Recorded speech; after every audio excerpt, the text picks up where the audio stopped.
भूत राजा की कहानी।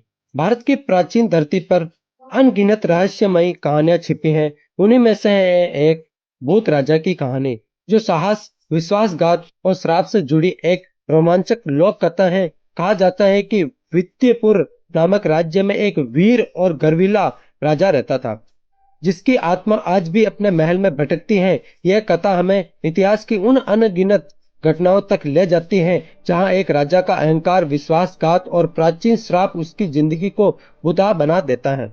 अगर आप रहस्यमय कहानियां, भूतिया लोक कथाएं और हॉरर स्टोरी सुनना पसंद करते हैं, तो यह कहानी आपको जरूर रोमांचित करेगी। आइए जानते हैं उस भूत राजा की पूरी दास्तान। तो चलिए इस कहानी की शुरुआत करते हैं। घने जंगलों और ऊंचे ऊंचे पहाड़ों के बीच बसा था विंध्यपुर, एक प्राचीन और गौरवशाली राज्य। इसके सुनहरा इतिहास और भव्य महल की कहानियां दूर दूर तक फैली थी। लेकिन अब यह राज्य अपनी भूतिया कहानी और डरावने किस्सों के लिए जाना जाता था।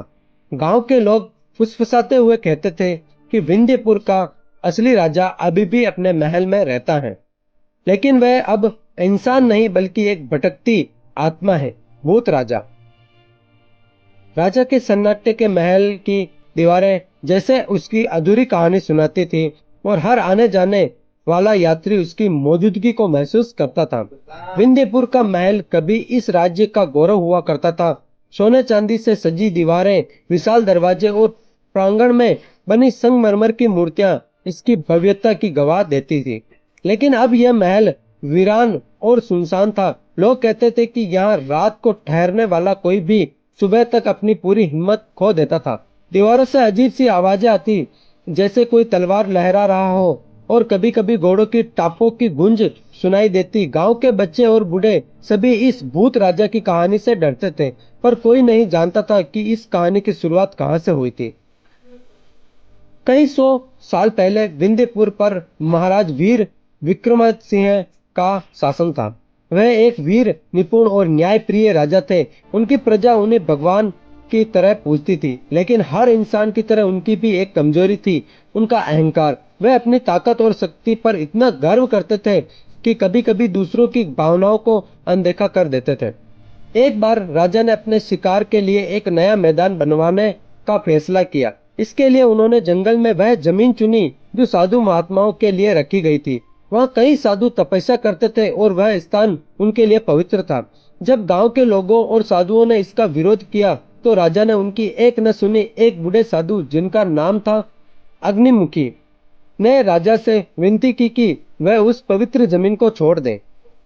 लेकिन राजा ने न केवल उनकी बात ठुकराई, बल्कि उन्हें अपमानित करके राज्य से निकाल दिया गया। क्रोध और दुख में डूबे अग्निमुखी ने जाते जाते राजा को श्राप दिया। उनकी आवाज में गहरा दर्द और शक्ति थी। वीर विक्रम सिंह, तुम्हारा अहंकार तुम्हें ले डूबेगा। जब तक यह महल खड़ा रहेगा, तुम्हारी आत्मा यहाँ भटकेगी और तुम कभी चैन से नहीं सो पाओगे। राजा ने हंसते हुए इस श्राप को नजरअंदाज कर लिया। उनके लिए यह बूढ़े साधु की बकवास थी, लेकिन यह हंसी उनकी जिंदगी की आखिरी निश्चिंत हंसी थी।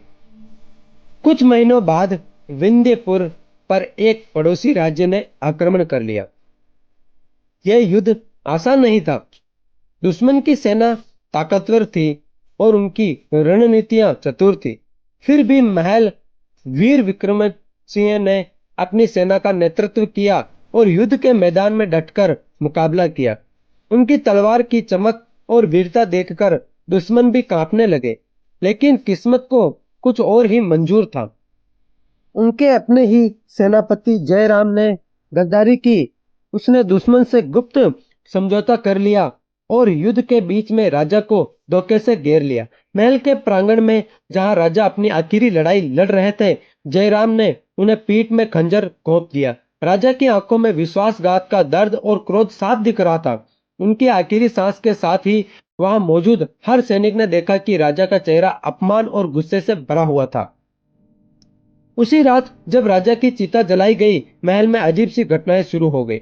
दरवाजे अपने आप खुलते और बंद होते, दीवारों से रोने की आवाजें आती और कभी कभी तलवारों की टकराहट की गूंज सुनाई देती।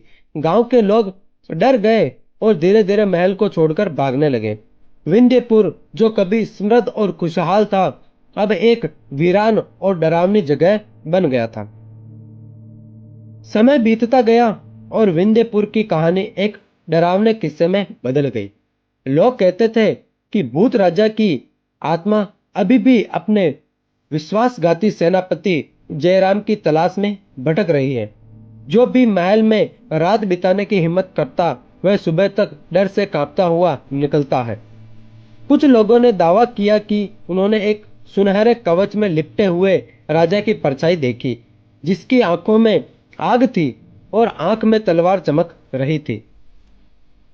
गांव के बुजुर्ग बताते थे कि राजा की आत्मा को तब तक चैन नहीं मिलेगा जब तक उसे न्याय नहीं मिलेगा। लेकिन कोई भी इतना साहसी नहीं था कि इस रहस्य को सुलझाने की कोशिश करे। सालों तक यह कहानी गांव में एक डरावने किस्से की तरह फैलती रही। एक दिन गांव में एक युवक आया जिसका नाम था आनंद। वह एक इतिहासकार और साहसी व्यक्ति था। उसे पुरानी कहानियां और रहस्यों को सुलझाने का जुनून था। जब उसने विंध्यपुर और भूत राजा की कहानी सुनी तो उसका मन उत्सुक हो उठा। उसने फैसला किया कि वह इस रहस्य की सच्चाई जानकर रहेगा। गांव के लोग उसे रोकने की बहुत कोशिश करते रहे। वहां मत जाओ आनंद, भूत राजा तुम्हें जिंदा नहीं छोड़ेंगे। उन्होंने चेतावनी दी, लेकिन आनंद ने उनकी एक न सुनी और चला गया। एक अंधेरी रात को आनंद ने अपने झोले में कुछ किताबें, एक टॉर्च और एक डायरी लेकर महल की ओर कदम बढ़ाए। जैसे ही वह महल के विशाल दरवाजे से अंदर घुसा, उसे लगा कि हवा में ठंडक बढ़ गई है। चारों तरफ सन्नाटा था, लेकिन यह सन्नाटा खामोश नहीं था। उसे लग रहा था कि कोई अदृश्य शक्ति उसका पीछा कर रही है। अचानक एक गहरी और गूंजती आवाज ने सन्नाटे को तोड़ा। कौन हो तुम? मेरे महल में क्यों आए हो? आनंद ने पीछे मुड़कर देखा। सामने एक लंबा सुनहरे कवच में लिपटा हुआ आकृति खड़ा था। उसकी आंखें आग की तरह दहक रही थी और हाथ में तलवार चमक रही थी। यह वही भूत राजा था जिसके बारे में गांव वाले डरते थे। आनंद का दिल जोर जोर से धड़क रहा था, लेकिन उसने हिम्मत जुटाकर कहा, मैं आपकी कहानी जानना चाहता हूँ महाराज। मैं सच्चाई को दुनिया तक पहुंचाना चाहता हूँ। राजा की परछाई कुछ पल के लिए चुप रही। फिर उसने कहा, अगर सच्चाई जानना चाहते हो तो मेरे साथ चलो। अचानक आनंद को लगा कि वह महल के प्रांगण में खड़ा है, लेकिन यह प्रांगण अब वीराना नहीं था। चारों तरफ सैनिकों की भीड़ थी, तलवारें चमक रही थी और युद्ध का शोर गूंज रहा था। यह वही रात थी जब राजा की हत्या हुई थी। आनंद ने देखा कि कैसे जयराम ने राजा को धोखा दिया और उनकी पीठ में खंजर घोंपता दिया। उसने देखा कि राजा की आंखों में विश्वासघात का दर्द कितना गहरा था। भूत राजा ने कहा, जब तक मेरे लिए न्याय नहीं होगा, मेरी आत्मा यहीं भटकेगी। उस गद्दार का नाम दुनिया को बताओ, मेरे राज्य की सच्चाई लिखो। आनंद ने गांव लौटकर उस पूरी कहानी को लिखना शुरू किया। उसने पुराने दस्तावेज खोजे, गांव के बुजुर्गों से बात की और सबूत इकट्ठा किए कि कैसे जयराम ने राजा को धोखा दिया था। उसकी किताब विंध्यपुर का भूत राजा प्रकाशित हुई और जल्द ही यह पूरे देश में मशहूर हो गई। लोगों को पहली बार पता चला कि राजा वीर विक्रम सिंह निर्दोष थे और उनकी हत्या एक विश्वासघात का नतीजा थी। कहते हैं उसी रात गांव के कई लोगों ने महल के ऊपर एक सुनहरा प्रकाश देखा, जैसे कोई दीपक जल रहा हो। सुबह तक महल में शांति छा गई। फिर कभी किसी ने भूत राजा को नहीं देखा। आज विंध्यपुर का महल एक ऐतिहासिक धरोहर बन चुका है। लोग दूर दूर से इसे देखने आते हैं, लेकिन गांव के बुजुर्ग आज भी फुसफुसाते हैं, अगर कभी विंध्यपुर में अन्याय होगा तो भूत राजा फिर लौट आएंगे। तो फ्रेंड्स, ये कहानी हमें क्या सिखाती है? तो चलिए इस कहानी को देखते हैं।